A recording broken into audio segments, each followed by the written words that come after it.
Muito boa tarde, obrigado pela presença de todos neste sábado. Bem-vindos ao briefing da delegação brasileira com o negociador-chefe do Brasil, o embaixador André Corrêa do Lago. Eu só recordo que, enfim, este como é um briefing de imprensa, as perguntas serão feitas apenas por jornalistas, né? Depois o embaixador continuará, como a gente vem fazendo diariamente, o contato informal ali do lado de fora desta sala. Como sempre, a gente vai conduzir o briefing em inglês. Thank you very much for your presence here.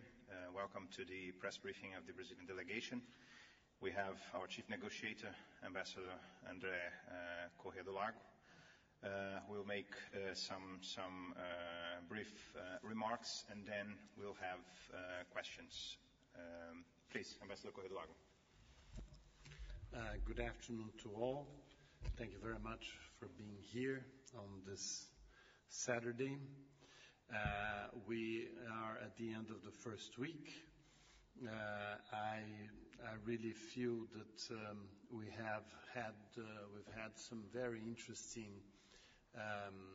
technical progress. I think that there is a very clear engagement of countries, of groups, to discuss the main issues. I see this as a good basis for the very ambitious outcome that we can eventually have for Durban.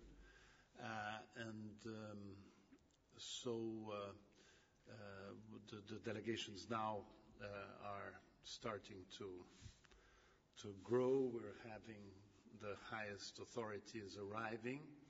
This, as you know, is very important because in a certain way we see this as the first week is more at the negotiators level, and then I believe that the arrival of ministers, the arrival of higher authority now to have a stronger discussion on the political possibilities that are open thanks to these advances in the technical dimension. So I would be reasonably optimistic about this first week, always knowing, and you know that, we are all conscious that the last days will define really what we can expect from Durban. So with that, I would like to open for questions. Thank you, Ambassador. So please, you in front. Yeah.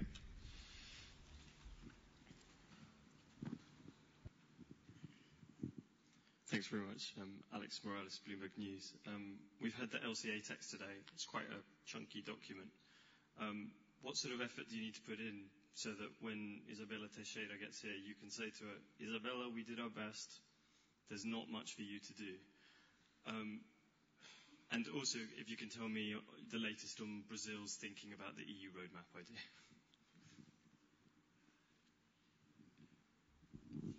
Well, on that text, we all have to work on it, and I don't think I can tell you a lot about that. Regarding discussions with the EU and how EU is reacting to the reactions, I think that we're all we are engaged in trying to see what can be done in the LCA. As it is very clear, again, I restate that the second commitment period is being the priority that it is for developing countries, being the open priority of the G77 plus China. And since the EU is the group of Annex I parties that is more open to that, to the second commitment period, we are working to see what is envisageable in the LCA. So there is not a formal reaction, but there is certainly an engagement and a very in-depth analysis of what can be done. All right. Please, you here, second row. Hi, I'm Jocelyn Newmarch from Business Day. I just want to ask, there's some concern that changes to Brazil's forest code may impact your ability to meet your commitments on reducing emissions. And secondly, do you have any sense of how next week will pan out? Thank you. If you have some kind of sense of how next week will pan out, what are your expectations for next week? Thank you.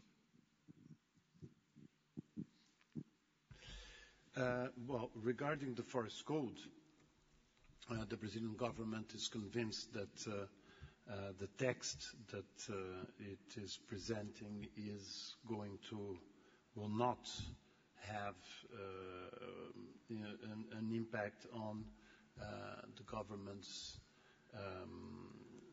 fulfillment of its commitments. We have heard very clearly in Brasilia that the forest code, although it's extremely complex, as you know, a very complex discussion in Brazil, but the way the text is now is creating instruments that are very strong, that can be extremely positive for Brazil fulfilling its national commitment. And so I believe that the forest code is going to confirm that Brazil is going to fulfill what it has committed regarding the reduction of deforestation. On the second issue, which is what to expect next week, that's more or less what you mean? No? What can we expect of next week? No, we can expect a lot. But I think that we have enough elements to try to have an ambitious result in Durban. We have enough, I think,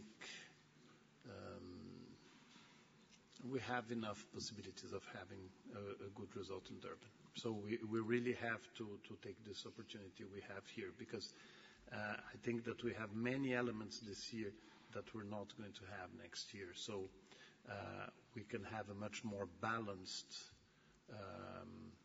ambitious result for the UNFCCC this year than we would have next year.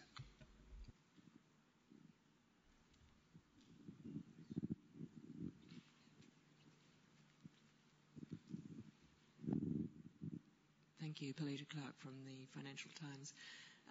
When you say you think that there are elements here that are not going to be present next year, could you elaborate a little more on precisely what you mean by that? And also, could you comment on these reports we've seen that China is in fact now willing to consider a legally binding agreement? Well, a very clear element that if we don't achieve a balanced result this year, this probably means that we're not going to have the second commitment period. And I believe that this year, since we have the possibility of having the second commitment period fully ratifiable, with an amendment, with the countries engaging into the second commitment period, this will obviously create a very positive spirit to get ambitious results in the LCA also.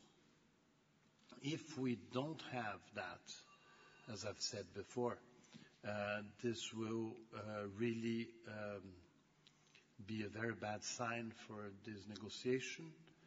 And next year we don't have anymore the possibility of having the second commitment period without a gap and without following a negotiating logic that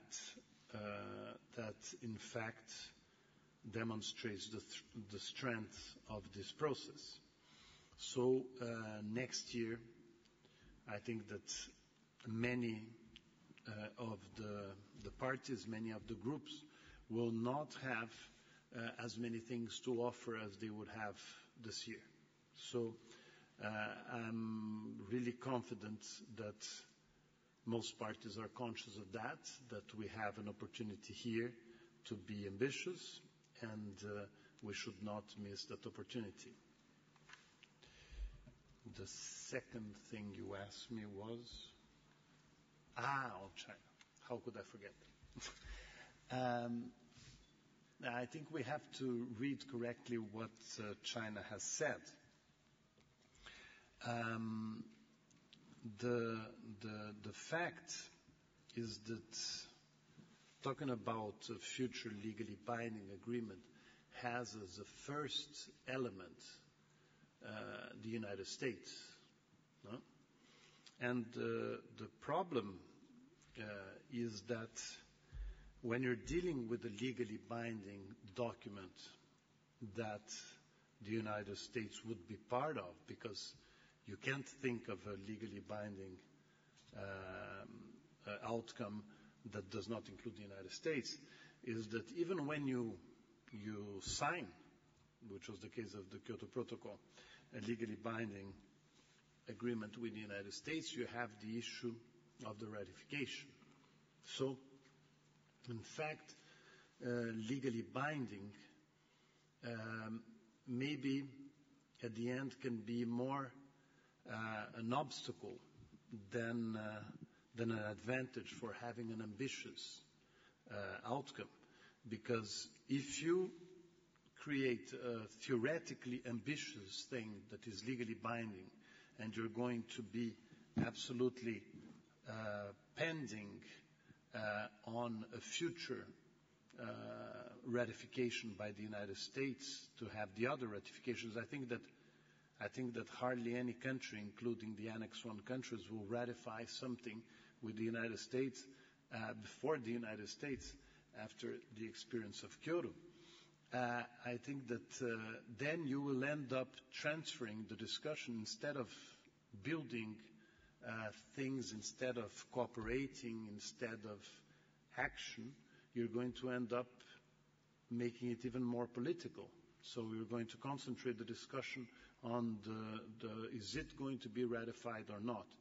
I think that we have here an opportunity to do things with a very strong cooperation of all countries towards action, towards ambition, towards cooperation, and the issue of the legally binding, obviously, puts an element that I believe that complicates the ambition and complicates what we can achieve. All right. Any other question? So if not, as usual, we will have a question presented via the internet for those watching. Oh, sorry, we have one here, so please, go ahead.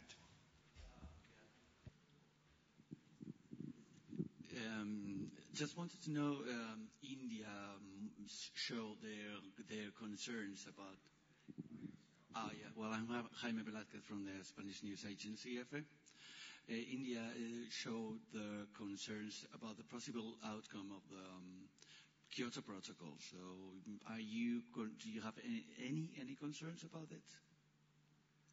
Oh, I have lots of concerns too, because we know that we are only going to have the second commitment period of the Kyoto Protocol if we have a balanced result. No? The good news is that the second commitment period is at the center of the discussion at the COP. But the less good news is that It is possible, but it depends on lots of things, including some political decisions that are highly complex. But my moderate or considerable optimism comes from the fact that most elements have been converging favorably towards a second commitment period of the Kyoto Protocol.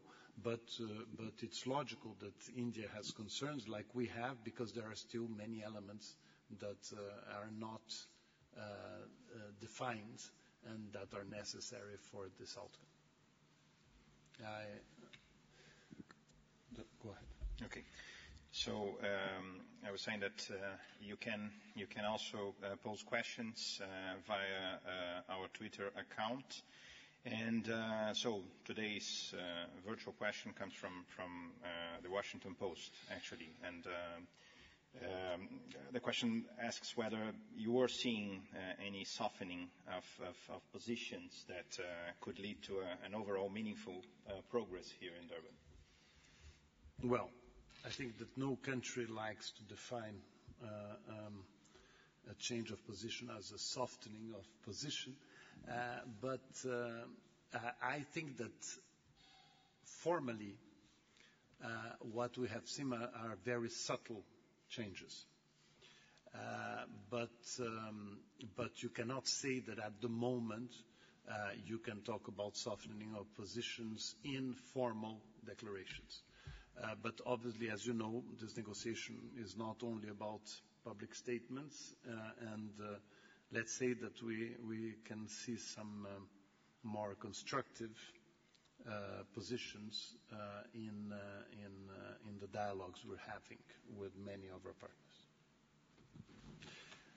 I would like to take the opportunity to say that in the Brazilian delegation now includes a member of parliament who is